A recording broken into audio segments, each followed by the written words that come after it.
share my screen with you. New Testament references now, and this is where Dr. Curry has an article. I have a link in it. I'll share it with you, but he spoke a lot about these things too. And I'll share that with for those who would like to have it in the link when we go down. So Simon of Cyrene, Mark 15, this is the guy that carried the cross of Jesus. The interesting thing with Mark's gospel is when he talks about the soldiers moving Jesus to Golgotha, if you notice something the text says, Simon was entering into Jerusalem. He was not in Jerusalem at the trial or whatever. While they were moving Jesus to the place of crucifixion, they saw Simon coming into Jerusalem. He's entering the city, meaning he's coming from outside. He doesn't know what's going on. Well, I don't appreciate he doesn't know, but clearly in the immediate preceding events was not something that happened in his presence. And what the soldiers did was that they compelled him to carry the cross of Jesus. And the question is, it seemed as if that they would have singled out Simon because of what he may have looked like. Simon, he's Simon of Cyrene. Now, as a student, when I never, it's until I say, then you're learning Cyrene is in North Africa. Okay? He is clearly then a North African. He is clearly then from the region of the Hamite and Cushite people. More in the region than where we'd consider up Libya, that side. But he is coming into Jerusalem. That should not be strange to us, because we do know, even from the day of Pentecost, you had a lot of Jews who came from regions outside of Jerusalem. And so Simon is coming in, and wow, some serious gunshots balling out here, boy. So this Simon of Cyrene then is largely believed by most biblical scholars now who are looking at this not through the European prejudice biased eyes, but just as scholars are saying, clearly this man, the probability that he was not a Black African is very small. It is more, the probability that he is of a high percentage.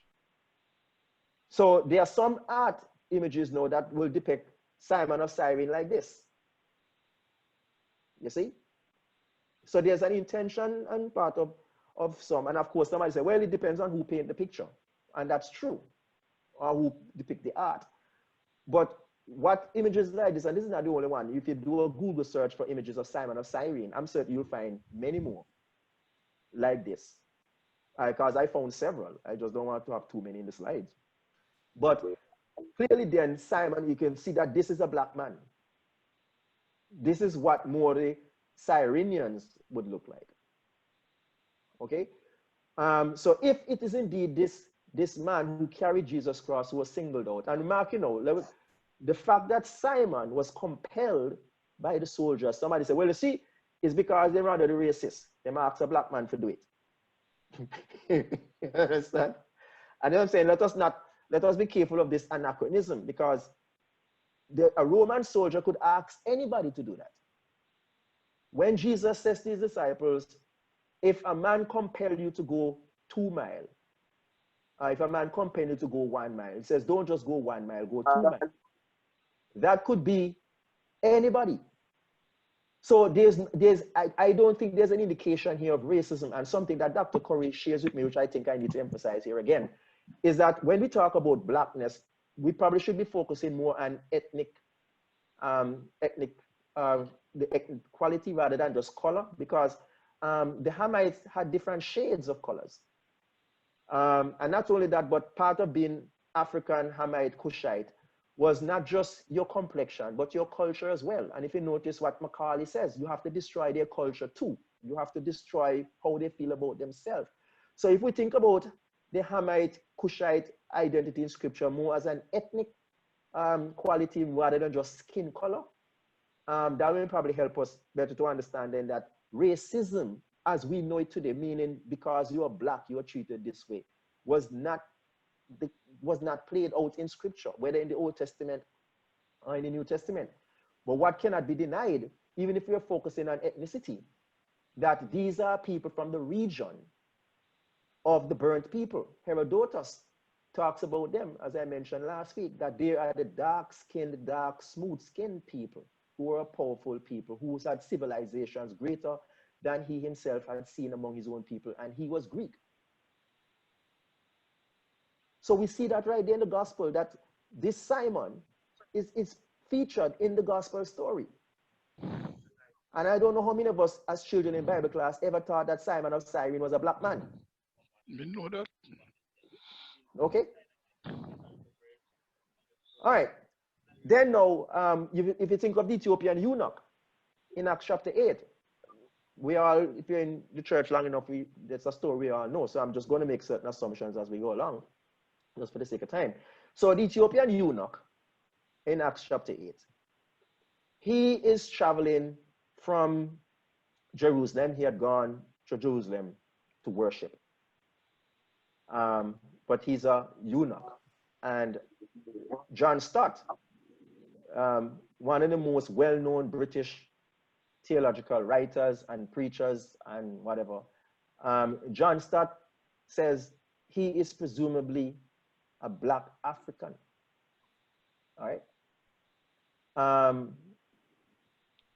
lot of commentators now accept this fact that he is more than likely an African Ethiopian who was Jewish. Remember, I tell you, up to this day, there are Jews in Ethiopia, black, burnt, even if we avoid the word black and just say the burnt skin people, the people of the burnt shade in Ethiopia, who still are very Jewish, though Israel does not recognize them yet.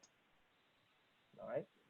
So this history of Ethiopian Jews goes way, way, way, way back. Way, way back. So he is clearly there, and he is not no mean Ethiopian Jew. He is, in our language today, he would be the Minister of Finance for the Queen Candace. That's not her name, that's her title. Just like Pharaoh is not a name, it's a title. So Candace is not the name of the queen. That's her position. She's the Candace of the Ethiopians, of the people where she come from. So he is her finance minister. Another clue to this then, have you noticed that the text says that he had with him a copy of the Isaiah scroll? Now think about that for a minute. We may not have thought about that much, but in the first century, for anybody to personally own a scroll, mean you must have had power, position, and means to have a scroll, a Hebrew scroll, in your possession as an individual. So this guy is no wimp. He's no mere slave, as we understand slavery. He is the finance minister. He is the finance minister for the Candace. And he has a copy of the Isaiah scroll in his possession as an individual. Everybody see the significance of that? Okay? These are some of the details we don't normally focus on again when we read the scripture, because we have not been made to focus on them. We just go over them. We just shoot over them, because if you pay attention to them, what comes out then is this presentation of blackness and Africanism in the scripture, which our teachers of those periods were not necessarily particularly interested in us knowing. All right? Simeon called Niger. Okay? Somebody say, well, it's nigger. I don't think it's nigger. I think it's more Niger. Okay.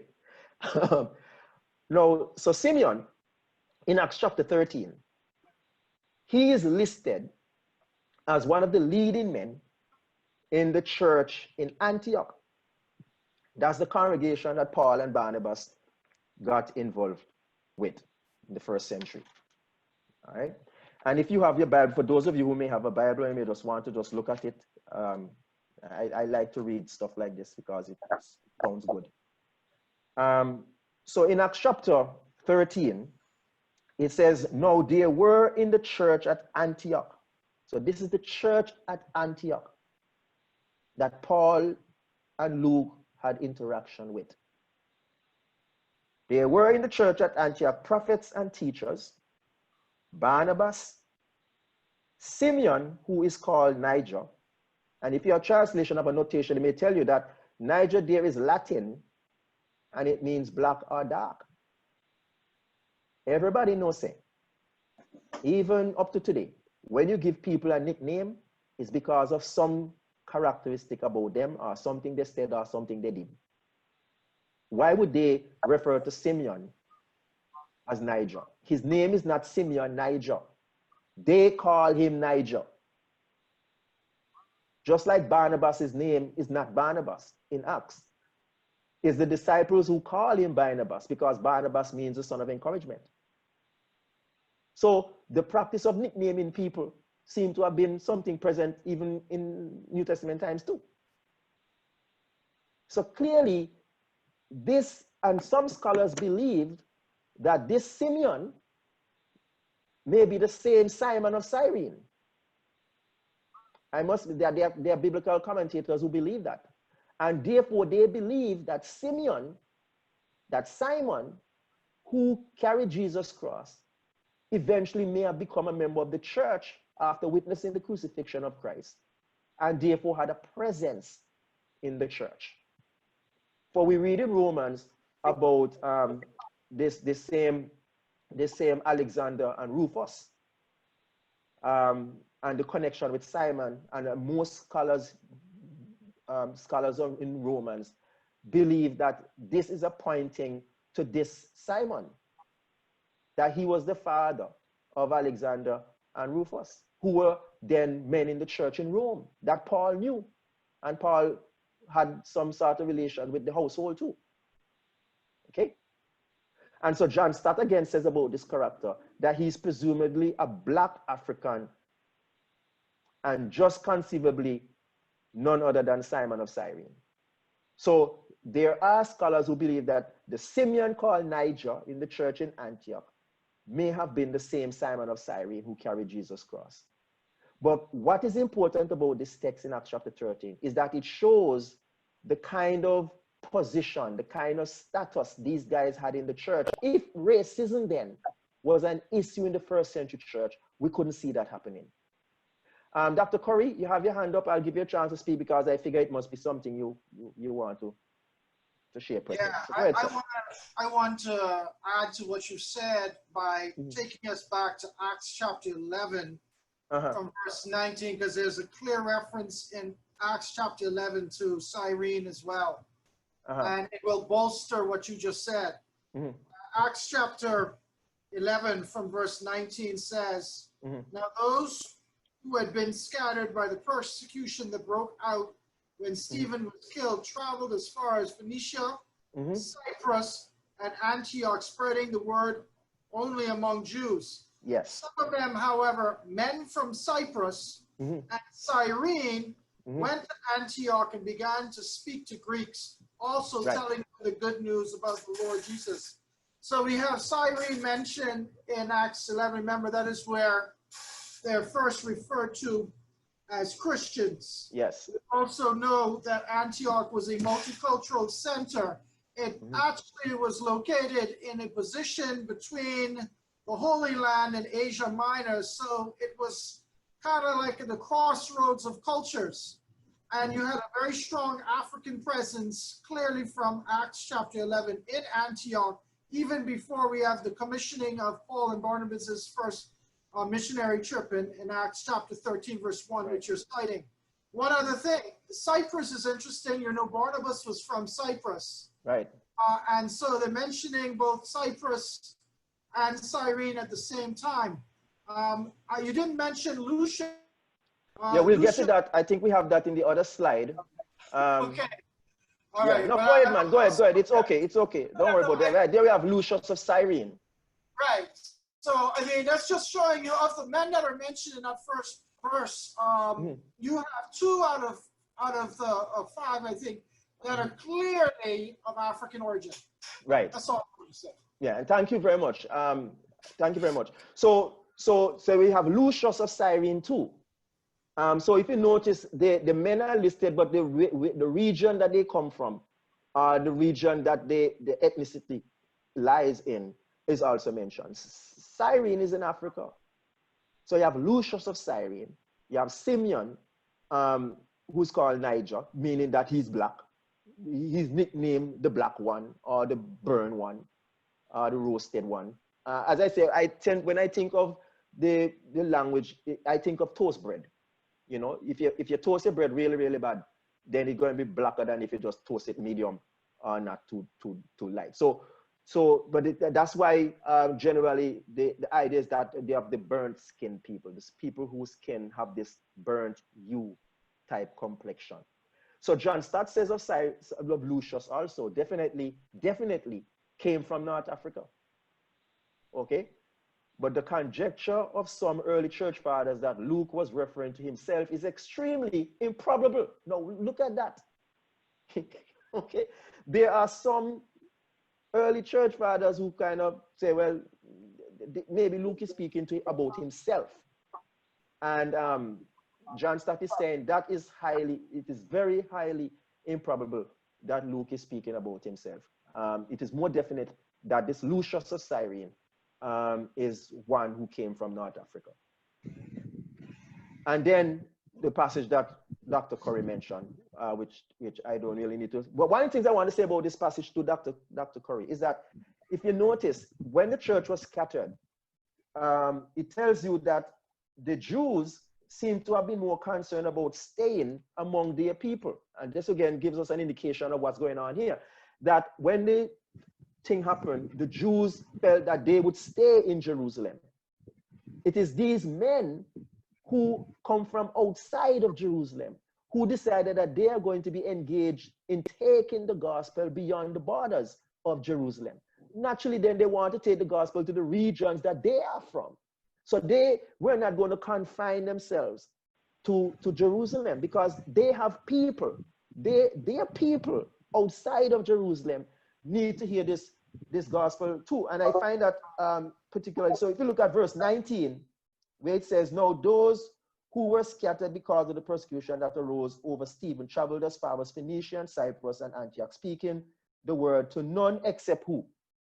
Jews. But there were some of them, men of Cyprus and Cyrene, who on coming to Antioch spoke to Hellenists. So clearly these guys who are not Jews, so to speak, in terms of ethnicity, figure that no, you are confining the spread of the gospel to Jews. Well, the gospel need to go to the Hellenistic world. So these African guys, these men of Cyrene, these men from North Africa, in the New Testament, in the first century church, were already very active in taking the gospel to their people, while the Jews seem to be more focused on keeping the gospel to where they are. All right. So, Brother Elton. Yes, Brother Walter. I wanted to read something from my thesis on Romans 16, because I did a lot of work on this area with Simon of Cyrene. I'm quoting something from an archaeological journal that that there was a actual grave site recovered, and the Simon of Mark 15:21 came from Cyrene, which has his 2 sons, Alexander and Rufus. That's the connection to what you're talking about in Romans 16. Right. And in the journal, which I can provide to you by Tom Powers, Treasures in the Storeroom, from the bibliographical research, shows that there was a connection there with him being connected to the gravesite, his sons being Alexander and Rufus. So we're definitely talking about the same Simon in Romans 16 that you're Right. reading about in Acts 13 and Acts 11. Right. Thank you very much, Brother Walter, for that. Confirmation, affirmation, sharing that. So what I'm saying now, how many of us, when we're going to Sunday school, in churches, we are reading these passages? These are passages we have read.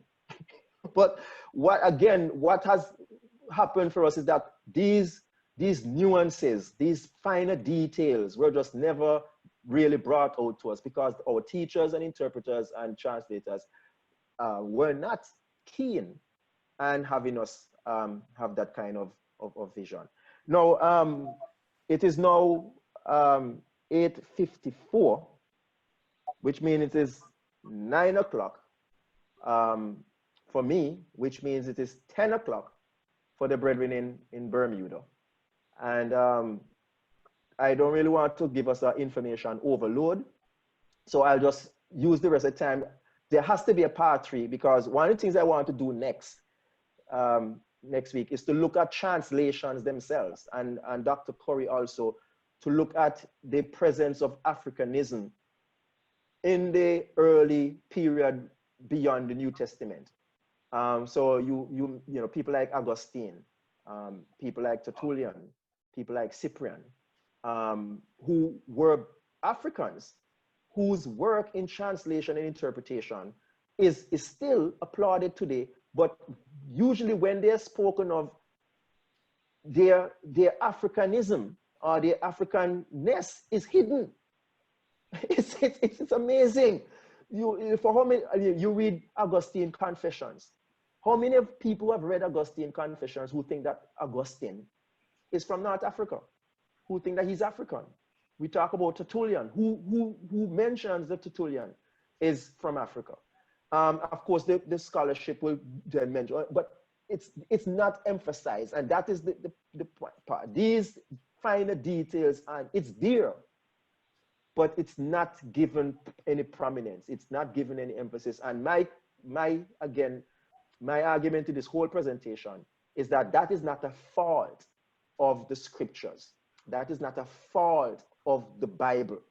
That is a fault of the Euro-American people, especially the Middle Ages between the 1500s and 1900s, who saw it in the best interest of their agenda to minimize, obscure, overshadow, just kind of strip the Africanness out of scripture. So I want to open it now for anybody have any question or comment. So let me tell you, so for next week, if we meet again, and I'm suspecting I want to look at some of those early church fathers who are from Africa.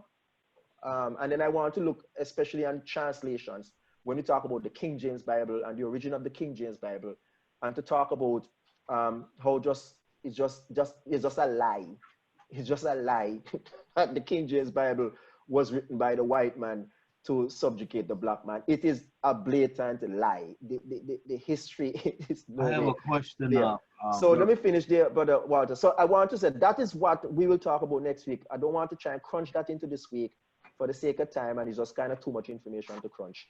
But we could have a part 3 where we'll flesh out those issues already. I think that part 2 is going to be really interesting, especially when we do it to our Rastafarian friends and people who are pro-black, who cast aspirations and the biblical text, the book itself, who are just in many ways very ignorant about the history and origin of the book itself. And I want us to look at facts about the very development of the Bible in English and where we get to where we are. So all that have to be for next week. Brother Walter, go ahead. I had a question for you, maybe Dr. Carey. When I did my research thesis in Romans 16, I was able to see the racism with the Jew and Gentile. And what I was trying to do, but I didn't get a chance to do it, is I wanted to know if there was ever an instance in the early church, okay, where there was the issue of racism of a black and white, like what we see today. Okay, and I'm particularly talking about the black and white racism, not Jew and Gentile. Right. Is there anything in extra biblical sources or anything you have seen anywhere, any type of way we can trace it before the European. Now we know what the Europeans did. I'm not dealing with that. I'm talking about well before that. Do either of you two know of any research that you've run across that shows specifically black and white racism in the intertestamental period or in the first century church? I will, sorry, I thought you were finished. I will let Dr. Corey speak more on that, but I'll say I've been saying it since last week and since I taught the class that I don't see it. I don't see it at all. And this is why I'm saying, even though I have racism in the title, it is particularly to deal with the article from Jacqueline Williams, because she sees racism. And my argument is that, no, you don't have racism in scripture. But Dr. Corey, I think you, in your seat, I'm certain your words will carry more weight than mine on that matter. So speak, sir. I would concur. I have, in all my studies, I have never come across in scripture or extra biblical texts, thinking about Josephus, for example, or others who were writing at that time. I have never come across a text that suggested there was a racial element to enslavement in the first century. And I think you can look at Philemon as a good example, actually, the text, where you have a case of a person who has been enslaved, but because he's a Christian, Paul exhorts and admonishes as he's being sent back to Philemon to treat him like a brother, to be, in other words, to be kind towards him. And that was a case of a Roman citizen in Paul, being from a Roman city of Tarsus, speaking to a brother, possibly a Greek brother in Philemon, I'm suggesting with the name, to treat a person who is enslaved. And if you read biblical scholarship about the text, it suggests that he actually ran away from Philemon. And Paul is now encouraging him to return, but in his return, to treat him kindly. And I think there's something to be said about that. Definitely, I have not come across any text that is black and white. That's racial slavery is a function or a product of the transatlantic slave trade emerging in the 15th century. In this period, it's ethnicity, not race. Well, I would agree with that, but again, I couldn't find it. It was part of my 2-year search to do that. And so I just wanted to see if you all came to the same conclusion. So thank you, Dr. Curry, for your feedback. Yes, and thank you guys. And for those who may not have been with us before, if you know what we're talking about, is this presentation, and I'm just going to read it just to show you where we are. And of course, I disagree with her, and I'm certain that where she wrote this thing here in talking about Moses's interaction with Miriam and Aaron, and where she says the woman from Cush was offensive to Miriam and Aaron because she was a black African woman.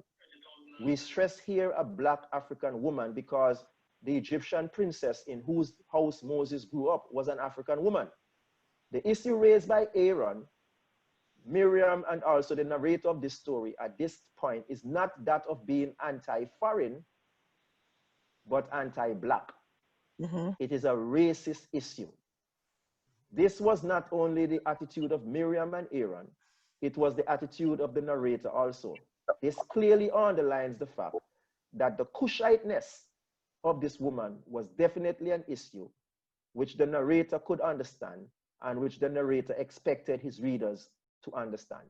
And this is what I'm saying. That's probably the only reason why I mentioned racism as a part of this conversation, because I want us to understand that this kind of racism is really not present in the biblical text, whether in the Old Testament or New Testament. It's not present in the culture. What they had an issue with was ethnicity, as Brother Corey talks about, that whether you were white or not, you could be enslaved. If the Greeks conquered a nation and they don't look alike, you're going to be enslaved simply because you come from another nation, not because you're white or black. That was the thing. The soldiers could compel another person to carry the cross. They just happened to pick on Simon, maybe because he stood out. You have to kind of make that allowance, maybe because black men from Africa tend to look very strong. Let us accept that. They tend to have a physique that, and I'm certain if I want a man to carry a big piece of lumber on his shoulder and I see a black African man coming through, I may likely think that this is the man for the job because of his physique and not so much because of his complexion. If you understand what I mean. So we don't see it in the text. I talked a bit about this last time when somebody has asked a question about how do we interact with slavery. And that is the point I was making, that Christianity didn't seek to get rid of slavery, just as it didn't seek to get rid of polygamy by force or by legislation. It did so by working on the hearts of men. And that is exactly what you see Paul was trying to do with Philemon, trying to change the attitude of people towards the institution of slavery, trying to show that the Christian way of treating your brother is different. And I don't want to spend much more time on it tonight because I think Corey did a good job on it. But I want you to see why the racism got into the title. Not because I am not saying then that racism appears in scripture. I'm saying quite the opposite, that racism as a construct, as a European white construct for societies, does not appear in the scriptures, whether Old or New Testament. It was just not a construct of the time. This white and blackness. They did have the thing of ethnicity, and they did have a thing with anti-foreignness. She is denying that it has anything to do with anti-foreignness. I don't think it had anything to do with anti-foreignness either. I think it has more to do with Moses' authority as a prophet and their jealousy of Moses' role, not the woman's complexion. And something I noticed with the African Heritage Bible, though, it mentions that Zipporah, in the notation for Zipporah in the African Heritage Bible, it mentions that Zipporah was an Ethiopian. The text tells us that Zipporah was a Midianite. So again, you can see sometimes when they're trying to push this Africanness, we can skew things to present a bad picture. Sister Julian, you have your hand up? Julian. Brother Terry. Who's this? Powell? Yes, man. I just need one thing from you. I observe a quotation from John Stott. Yeah. Do you mind sharing the book with me that I can get a copy? It is out of the Bible Speak series. Actually, here it is. If you can see, this is so it is Acts. It's the message of Acts, which is his commentary on Acts, but it falls in the Speak the Bible series. I have them, but I'm familiar with the series, but I want the Bible. I'm not seeing it clearly. It's called the message. It's the message of Acts. Okay. For John Stott. Okay. And I think I might have it. I might have it. Right. So good. Any question, any comments, any expressions, any sentiments? Because we'll have to continue this. The other stuff I tell you I want to look at next week, I think are going to be stuff that is important too for our conversations with people, especially for those who have a very negative idea about the origins of the Bible and our translation. There's another word, King James, and that kind of stuff. There's another word I'll give you in addition to the acronym term you used earlier. There's a word that's called spiritualizing of the text. Yeah. Or eisegesis of the text, where you take your presupposition to the text and make it say something it's not saying. So I think that what you just showed us would be a good example of spiritualizing, because here we see blackness being pushed on a text, which is clearly not there. So I just thought I would give you another word to use in addition to the other two we already heard tonight. All right.